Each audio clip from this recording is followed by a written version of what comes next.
Saudara-saudara umat Kristiani yang dikasihi Tuhan, saya Dr. Agusta Odin, Bupati Belu, dan bersama Ibu Freni Indriani Yanoraika, Ibu Ketua Tim Penggerak PKK, dan Ibu Ketua Dekranasda Kabupaten Belu, dalam rangka Hari Kitab Suci Nasional, kami berkesempatan untuk sedikit sharing pengalaman batin kami dalam membaca firman Tuhan dalam kitab suci dan dalam praktek sehari-hari dalam menjalankan tugas sebagai kepala pemerintahan, sebagai ketua tim penggerak PKK dan ketua Dekranasda, dan tentu tidak terlepas juga dalam profesi kami sebagai dokter. Oleh karena itu, sesuai dengan visi Keuskupan Atambua, bahwa visinya adalah bahwa umat Allah Keuskupan Atambua semakin unggul, cerdas, sejahtera dalam terang iman dan persahabatan Kristiani. Saya kira visi tersebut juga sesuai dengan visi dari pemerintahan saat ini, yaitu membuat masyarakat Belu yang sehat, berkarakter, dan kompetitif. Demikian pun dengan misi Keuskupan Atambua, yaitu meningkatkan pastoral pendidikan integratif, meningkatkan pemberdayaan ekonomi kreatif, mewujudkan persahabatan Kristiani, dan Keuskupan Atambua yang unggul, cerdas, dan sejahtera. Saya kira visi dan misi tersebut sejalan dengan visi dan misi pemerintahan Kabupaten Belu. Oleh karena itu, pada kesempatan ini, istri saya atau Ibu Freni akan menyampaikan sedikit sharing tentang pengalaman iman dalam membaca dan menerapkan atau menjalani firman Tuhan dalam kehidupan sehari-hari. Saudara-saudari terkasih yang dikasihi Tuhan,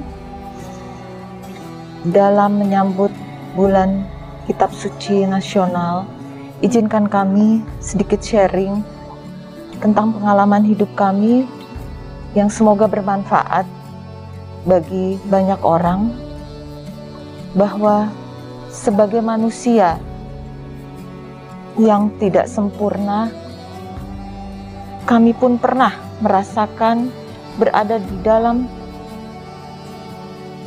titik terendah dalam hidup kami.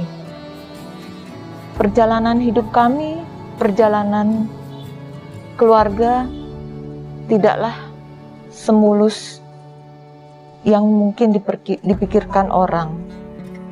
Banyak kerikil, banyak ujian, banyak cobaan yang kami hadapi. Ketika masalah itu datang, kami melibatkan Tuhan, kami berdoa, karena hanya itu yang bisa kami lakukan. Kami membaca firman Tuhan, karena itu semua memberi kekuatan dalam hidup kami.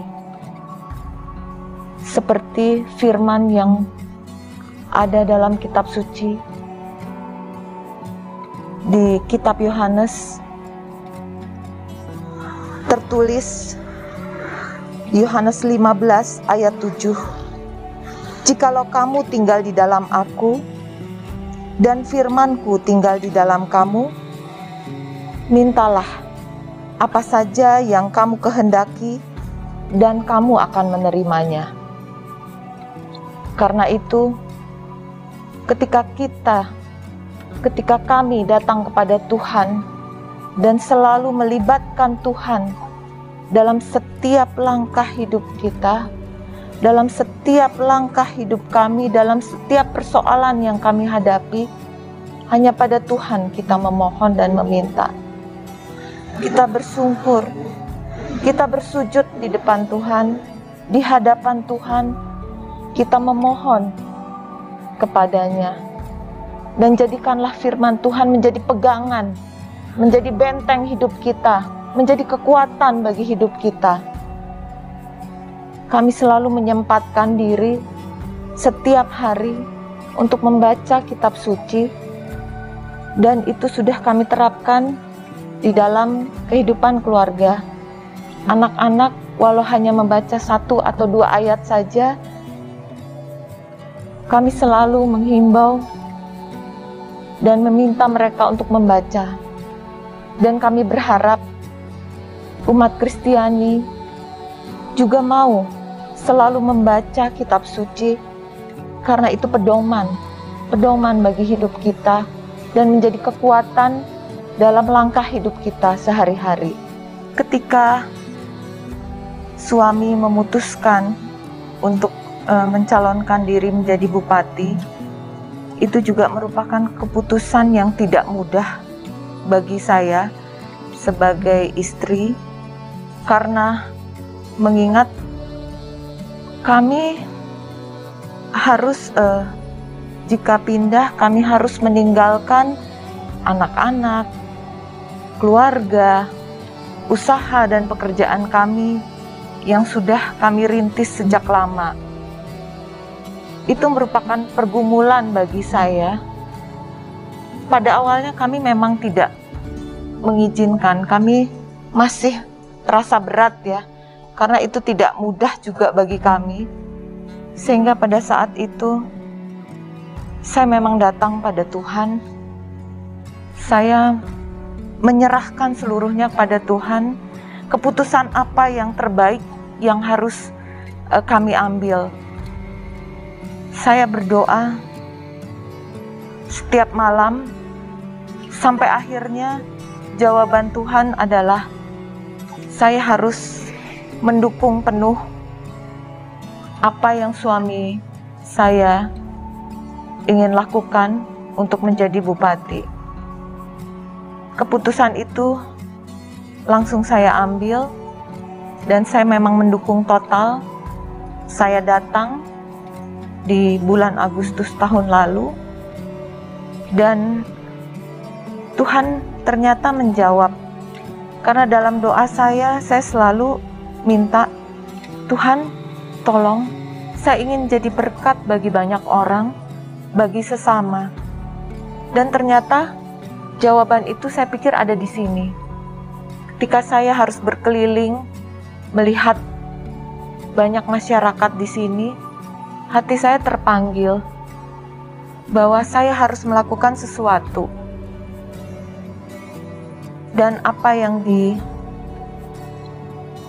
disampaikan dalam firman Tuhan, jadilah garam, jadilah berkat, dan inilah mungkin yang ingin Tuhan sampaikan, yang ingin Tuhan meminta saya untuk melakukan sesuatu di kota ini. Jadi saya harap kita semua untuk selalu melibatkan Tuhan dalam setiap langkah hidup kita, karena semua masalah akan ada solusinya jika kita bersama Tuhan. Jika kita melangkah bersama Tuhan, ada masalah dan pasti ada solusinya. Itu saja yang bisa saya sampaikan. Haleluya. Terima Sehingga kasih. Sesuai dengan lagu, pakailah hidupku seumur hidupku untuk umat Tuhan. Ya, banyak hal yang kita lakukan dalam menjalankan profesi sebagai dokter, dan hari-hari ini saya menjalankan tugas sebagai pemimpin daerah di Kabupaten Belu ini, tentu bersama Ibu Freni sebagai Ketua Tim Penggerak PKK dan Ketua Dekranasda Kabupaten Belu. Banyak hal sebenarnya yang bisa kita petik dari firman-firman Tuhan dalam kitab suci dalam pelaksanaan tugas kita sehari-hari. Jadi kita bisa contoh bahwa jadilah terang, jadilah garam ya. Nah, firman itu kita terapkan dalam kehidupan sehari-hari. Kita sebagai pemimpin harus memberikan contoh, harus menjadi terang. Pada saat semua orang atau rakyat Belu mengalami kesusahan dalam masa pandemi ini, kita hadir di sana sebagai pemimpin yang menggerakkan semua potensi, semua upaya ya dalam pemerintahan ini untuk mengatasi pandemi ini. Kebetulan kita juga sebagai dokter, banyak hal yang bisa kita lakukan sebagai dokter untuk membantu masyarakat-masyarakat kita yang dalam kondisi susah. Pada saat kami menerima jabatan sebagai bupati ini, tugas itu terasa berat, ya. Tetapi saya yakin bahwa Tuhan selalu beserta kita. Oleh karena itu, sesuai dengan program yang kami canangkan, bahwa kami harus membantu masyarakat yang miskin, yang susah dalam hidup sehari-hari.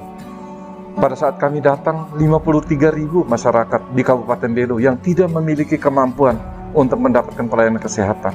Dan kami memikirkan, disitulah peran kami sebagai pemimpin.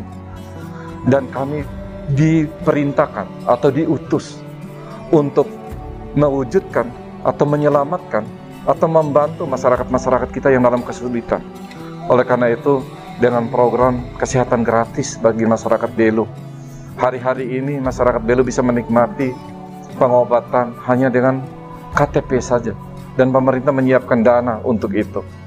Pemerintah juga menyiapkan program air bersih, pertanian, peternakan, dan berbagai hal yang intinya adalah untuk meringankan beban penderitaan rakyat. Itulah hal yang saya rasakan implementasi dari firman Tuhan di dalam kita. Jadilah garam, jadilah terang bagi masyarakat. Nah, itulah yang kami rasakan dan kami lakukan pada hari-hari ini. Semoga Tuhan selalu menyertai kami dalam pelaksanaan tugas-tugas kami bagi masyarakat Kabupaten Belu, sesuai dengan visi misi pemerintahan hari ini untuk membuat masyarakat Belu menjadi lebih sehat, lebih berkarakter, dan lebih kompetitif dengan misi-misi pembangunan di bidang kesehatan, sumber daya manusia di bidang pendidikan, prasarana, sarana dan prasarana, air bersih, perumahan, reformasi birokrasi, dan lain-lain. Saya pikir ini sudah sesuai dengan visi dan misi Keuskupan Atambua. Terima kasih, semoga Tuhan menyertai kami dalam tugas-tugas selanjutnya dan menyertai seluruh masyarakat Belu, sehingga apa yang kita idam-idamkan bisa tercapai. Ya, saudara-saudara terkasih, demikianlah akhir dari sharing kami, dan terimalah bait terakhir dari lagu yang biasa kita nyanyikan untuk Tuhan. Pakailah hidupku sebagai alatmu seumur hidupku. Terima kasih. Terima kasih.